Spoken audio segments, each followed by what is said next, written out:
Okay, so here we are with the Family Caregivers of BC Timing It Right webinar with Wendy Johnstone, who is going to be presenting. Wendy is one of our staff here at Family Caregivers BC, providing contract support to the Patients as Partners program with the Ministry of Health. Wendy, if you would like to take the lead on that, go ahead with the presentation. If there are any questions or comments, Wendy, did you prefer them to be asked in the moment or at the end of the presentation? If you want to monitor the chat box, that's just fine. That's fantastic. All right, that's what we'll do. Have at her, Wendy. Great, thanks. Good morning, everyone. Today, we're going to connect on the idea of timing it right around providing support and resources along the caregiving trajectory. So we're very pleased that you're with us here this morning, and we apologize that we're a few minutes late. So we're going to cover a couple of topics. We're going to take a look at our most recent provincial caregiver survey and the impact on caring. And we're going to focus a large chunk of the presentation on ideas to provide support and resources along the caregiver trajectory and easy strategies as healthcare providers where you can provide support and referrals for family caregivers that you come into contact with. And if you have any questions, we'll be happy to answer them throughout the presentation or at the end. So a very quick overview slide for some of you that don't know about Family Caregivers of BC, or if you know a little bit, but you weren't sure exactly the scope of what we provide. We have three main pillars, and the first one is our caregiver support, and that is we have a toll-free caregiver support line available for family caregivers Monday through Friday, 8:30 to 4, and we have some evenings where we're also available. I believe it's still Tuesday and Thursday. Maybe Victoria can clarify that in the chat box if needed. We provide informational, referral, navigation, support for family caregivers that require support in the moment, but also planning for the future. We offer caregiver coaching as well as caregiver support groups, and we do support group facilitation training as well. I think one of our other great strengths is our education portal. We have a Caregivers Learning Center that has a wide variety of resources in all different formats for family caregivers as well as for healthcare providers.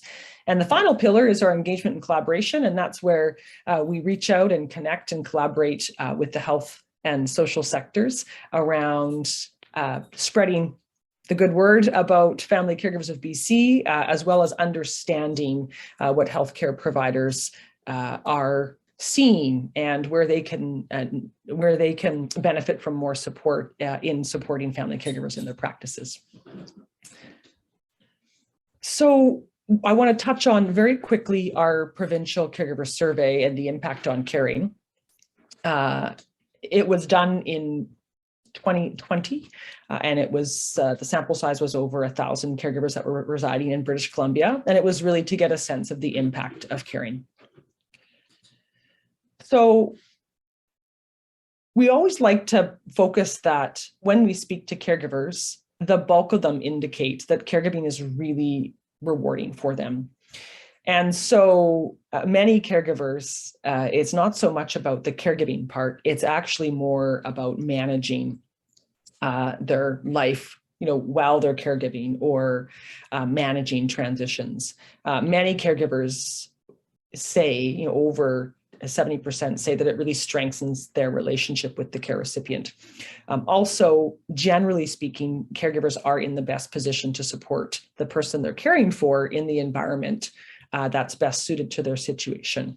And that's a really key piece that I know that as healthcare providers, that we generally really feel like, it is the best for caregivers to continue caring. The gap at times is how do we best support that caregiver to ensure that they can continue caring without themselves, experiencing challenges that come with caregiving. So at the same time, while caregiving is incredibly rewarding, it's also a health risk. And so, I mean, these are just some of the general areas that caregivers can be affected by. But I think the key one is that caregivers are at twice the risk of chronic health conditions than the general population. And that's just generally over time, caregiving, takes its toll on, emotional, physical, spiritual, mental well-being. So the duration of caregiving is also an area that really can impact caregivers, as well as caregivers that aren't only caring for one person, they're caring for more than one person, or they're caring for one person and then the following year, or 2 years or 3 years later, they are caring for another person. And so as we see, 30%, a little over 30% of caregivers are caring for between 6 and 10 years. And so that's a really long time to try and balance caregiving activities with one's own well-being. We like this slide because it really shows that family caregivers end up doing a whole bunch of different activities. And this in itself, it doesn't actually reflect everything. Case management, for example, case management in terms of that overriding care coordination is another really key role that family caregivers take on. But as we see, the majority of them are doing emotional support and transportation, making appointments, as well as, managing household. In addition, we know that, almost, I think it's a third of family caregivers are also employed. And so, and then we have sandwich generationers. And so you can think about, oh my goodness, being a caregiver, doing all of these tasks, plus trying to manage other aspects in one's life. You can appreciate just how challenging caregivers have it. So as we see that caregivers are also caring for individuals that have pretty complex medical conditions. So in the survey, what we found was that many of the top conditions are also over a long period of time of caregiving that involve many transitions. So you think about frailty due to aging, dementia, chronic health. And so these conditions often require higher levels of support over more care hours. And so this compounds overall caregiver well-being. So I think what we knew is that pre-pandemic, 31% of caregivers, 27% of caregivers were already feeling distress and this inability to continue caring. And in 2017, that went up. Unfortunately, we suspect that, in 2022, that those numbers are going to be higher.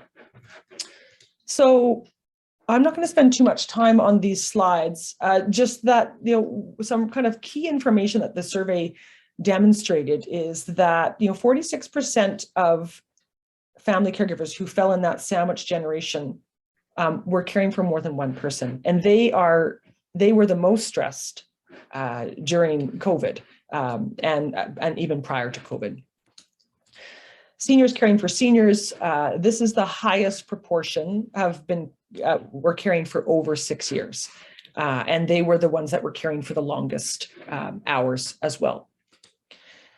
We saw a lot of new caregivers, and so 15% of our, of individuals responding, were new caregivers, and 40% were between 13 and 34. And so we're really seeing this shift in a different cohort, in addition to the existing ones that we're probably more familiar with. So the impact of COVID-19, we certainly know that it's had an impact on everybody, and caregivers, were among those affected.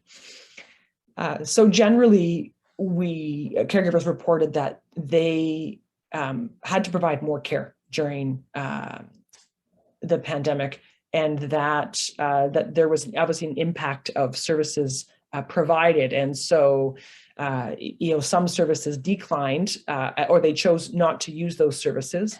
And so it increased their workload in terms of their ability to care. What we wanted to focus on is this idea of the caregiver trajectory and timing it right. And so how do we provide support and resources along this trajectory? And so we just have a couple of slides and ideas as healthcare providers in your work with family caregivers or supporting family caregivers, just some ideas around some very quick and simple strategies.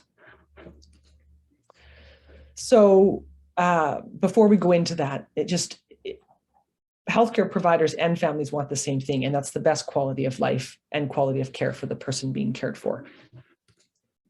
So when family caregivers are new to caregiving, really it's this idea of building awareness, and building awareness not only of what's available, but building awareness of themselves to help them identify as a caregiver.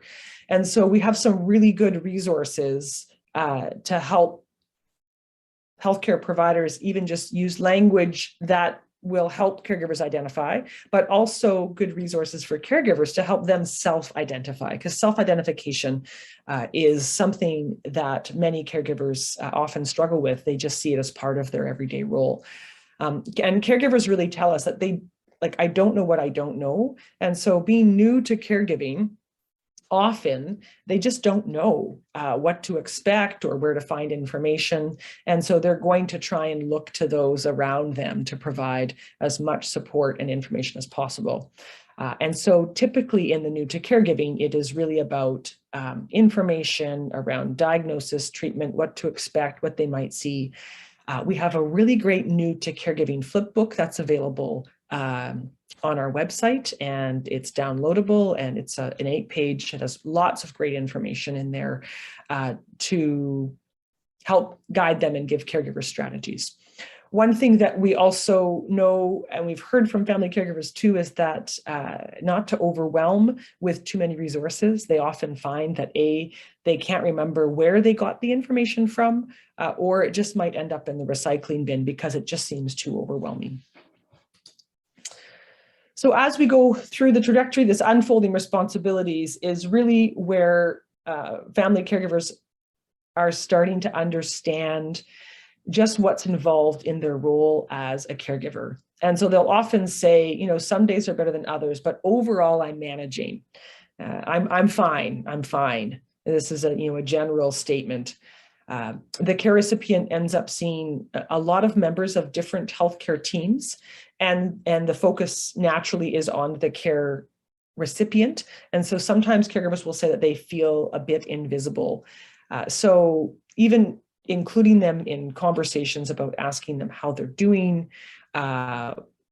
using them as a really good resource because they often know a lot of context around the care recipient's needs and changing conditions, and even just asking them how they're doing. You can completely expect them to say, I'm fine, but keep asking, because one day they'll say, you know what, I'm not doing well. And that's, where you can encourage them to support themselves and reach out to Family Caregivers of BC or other local support organizations, or even refer them into Family Caregivers of BC using our online referral form or our caregiver tear-off pad. So as again, there's lots of ebbs and flows with caregiving over the trajectory, generally through kind of key transitions and increased care demands. Caregivers are burning out with the care recipients requiring more intensive care, acute episodes, increasing needs. And so this is where I would say on our support line that we hear, the greatest challenges. They're trying to figure out how to navigate transitions as well as sort of maintain this level of capacity in all the other areas. And it can take quite a while to figure out or navigate a transition or go from one level of care to another. So this is where encouraging coaching as well as counseling. We don't provide counseling, but encouraging counseling for family caregivers is really helpful, but they also can receive up to 4 free coaching sessions. We know access to respite is challenging, but continuing to think outside the box of how they can encourage respite, and not just always formal respite, but even how to build their informal respite, their circle of supports. We have some really good resources on how to build a circle of support for informal respite. Support groups can be very helpful at this stage if they can find respite and if they're able to find a support group that fits into their schedule and meets their needs. So finally, towards palliative end of life, one of the things that we hear most from caregivers is that they don't necessarily always understand if, for example, the paperwork for the palliative approach or palliative care have been completed. Like sometimes they need help with that, and even help in understanding that this is the stage in which they're at. And so referring into local services that offer hospice and grief counseling is often a really great place to start as well.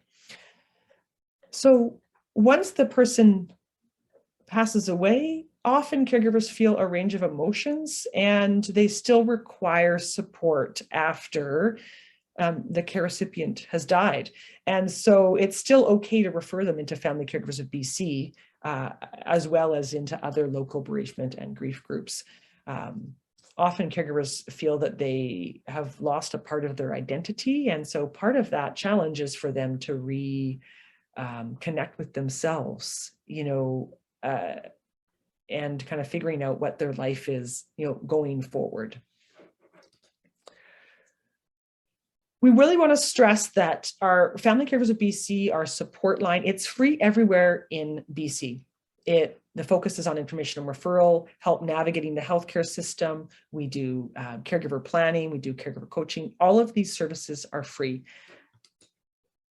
We touched on our Caregiver Learning Center, and so lots of great ways for both healthcare providers and family caregivers to connect and learn about a variety of different resources that are available to them, all dedicated to caring and caregiving. Our Caregiver RX project, really, we're looking at how do we social prescribe to identify and support family caregivers. And so our ask is identifying, referring family caregivers for support. We have two main ways to do this. We have a referral form that you can find online. It takes about 5 minutes to fill in, and you can fax it, or you can do a direct referral to us online. And we also have tear off RX pads that you can request, and you're more than welcome to, we'd be more than happy to follow up and send those to your place of practice. The caregiver consent, I just want to spend 1 minute on this. It's a direct referral that allows us to initiate contact. So you can find the form at our website under Get Help or Refer a Family Caregiver, or under our healthcare provider page. And again, if you only have less than 1 minute, we talk about this as our 10-second handoff. It quickly directs people to our services.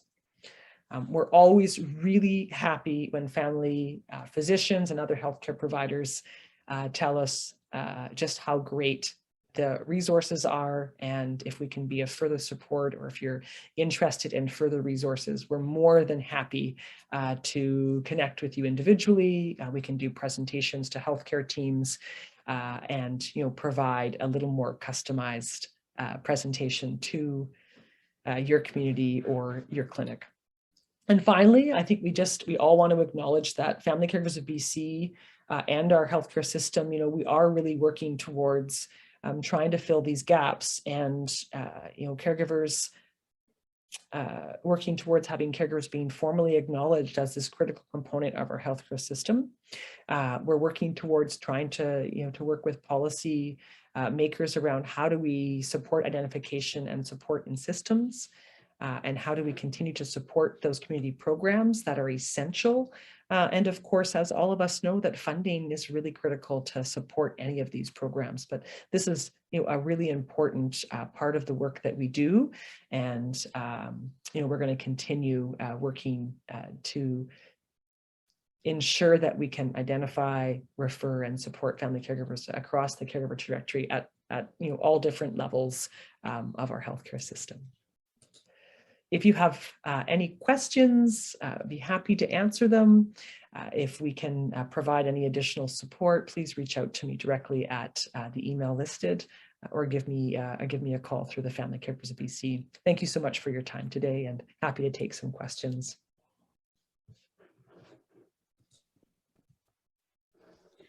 I just want to let folks know that I have linked the resources that Wendy mentioned, the New to Caregiving flipbook, the referral form, both the online and PDF versions, in the chat. So the links are right there.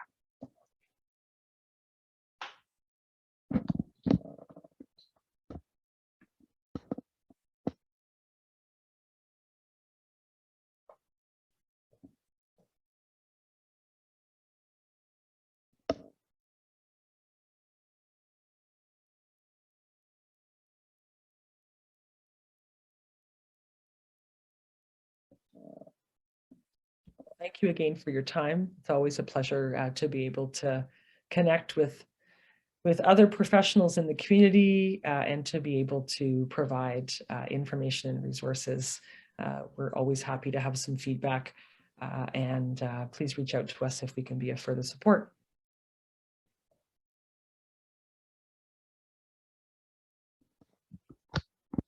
Fantastic. So Wendy, I have a question. If you're a healthcare practitioner and you suspect someone might need some caregiving support, can healthcare practitioners, can they reach out to family caregivers to sort of suss out maybe what they should be doing or get a little bit of clarity on direction? Yes, absolutely. They can call the toll-free line. Our caregiver support staff will help direct them, but also they'll also then pass on messages to our Caregiver RX team. Victoria, it looks like the resources were not shared to everyone. It looks like they were only shared internally. So I think you're going to have to share all the resources again. Right, not a problem at all. What I'm going to do is I'll send them all out in my email to folks who attended or didn't attend the panel. No worries there. Thanks for picking up on that, Deidre. We appreciate that. Yeah, sorry about that, Deidre.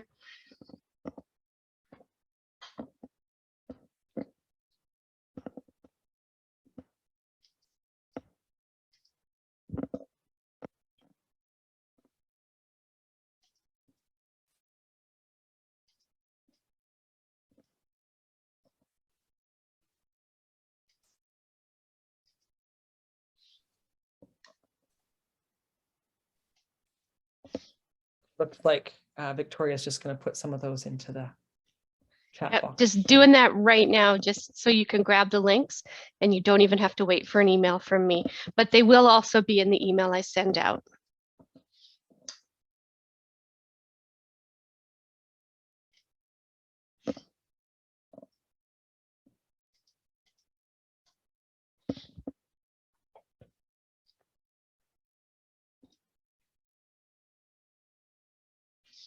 All right, that's done.